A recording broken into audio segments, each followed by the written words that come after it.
Vemulawada MLA ప్రభుత్వ పాది శ్రీనివాస్ సహకారంతో 12వ వార్డులోని అన్ని సమస్యలను పరిష్కరించి వార్డు రూపురేఖలను మారుస్తారని కాంగ్రెస్ పార్టీ అభ్యర్థి రామతీర్థపు కృష్ణవేణి హరీష్ అన్నారు. మున్సిపల్ ఎన్నికలలో భాగంగా 12వ వార్డులోని కోరుట్ల బస్టాండ్ సమీపంలో ఇంటింటి ప్రచారాన్ని నిర్వహించారు. ఈ సందర్భంగా ఆమె మాట్లాడుతూ గతంలో తాను కౌన్సిలర్గా చేసిన అభివృద్ధి కంటే మరింతగా వార్డును అన్ని రంగాల్లో అభివృద్ధి చేస్తారని, కాంగ్రెస్ పార్టీ రాష్ట్రంలో అధికారంలో ఉంది కాబట్టి ఈ ఎన్నికల్లో అధికార పార్టీ అభ్యర్థిగా తనకు ఓటు వేస్తే వార్డును ఎమ్మెల్యే సహకారంతో అభివృద్ధి చేస్తారని అన్నారు. ఈ కార్యక్రమంలో కాంగ్రెస్ నాయకులు ముసుగు ముకుందరెడ్డి, నాగిరెడ్డి, అజయ్, రాజుతో పాటు వార్డు ప్రజలు, మహిళలు పెద్ద ఎత్తున పాల్గొన్నారు.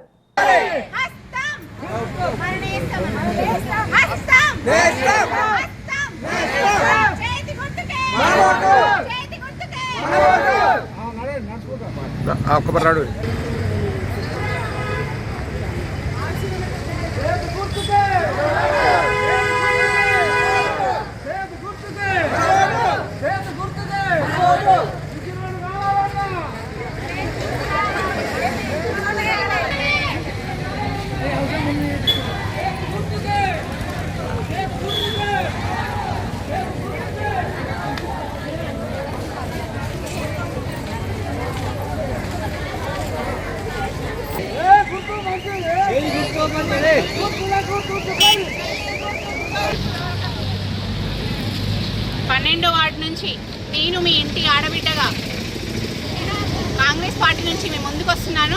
నా పేరు రామతీర్థపు కృష్ణవేణి. చేతి గుర్తుకు ఓటేసి మీరు నన్ను అధిక మెజారిటీతో గెలిపించాలని కోరుతున్నాను. మన సీనన్న గారి నాయకత్వంలో నన్ను నియామకం చేశారు. సో మీరందరూ నన్ను అధిక మెజారిటీతో గెలిపించాలి.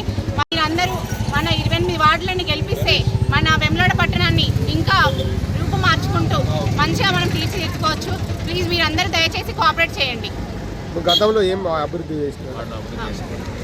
గతంలో నేను మన వార్డులో సీసీ రోడ్లు కానీ, పింఛన్లు కానీ, ఇంకా మోరీలు కానీ, స్ట్రీట్ లైట్స్ కానీ, పట్టణ ప్రగతి ప్రోగ్రాంలో కానీ భాగంగా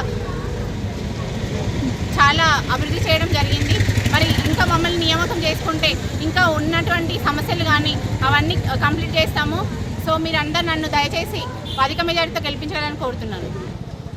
ఎలక్షన్లో భాగంగా 12వ వార్డు ఇంటింటికి ప్రచార కార్యక్రమంలో కృష్ణవేణి చేయి గుర్తుపడి చేసి గెలిపించగలని కోరుతూ, ఎందుకంటే అధికార పార్టీ ప్రభుత్వం మనది, ఎమ్మెల్యే గారు ఉన్నారు కాబట్టి ఏ పని కావాలన్నా మనకు ప్రభుత్వంతో సాధ్యమవుతుంది. ఎమ్మెల్యే గారి కృషి వలన మనం అభివృద్ధి చెందుకోవచ్చు. కాబట్టి మీరు ఒక్కసారి ఆలోచన చేయండి, ఎవరు గెలిస్తే అభివృద్ధి అవుతుందని ఆలోచించి దయచేసి చేతి గుర్తుపై ఓటు వేసాక కోరుతున్నాను.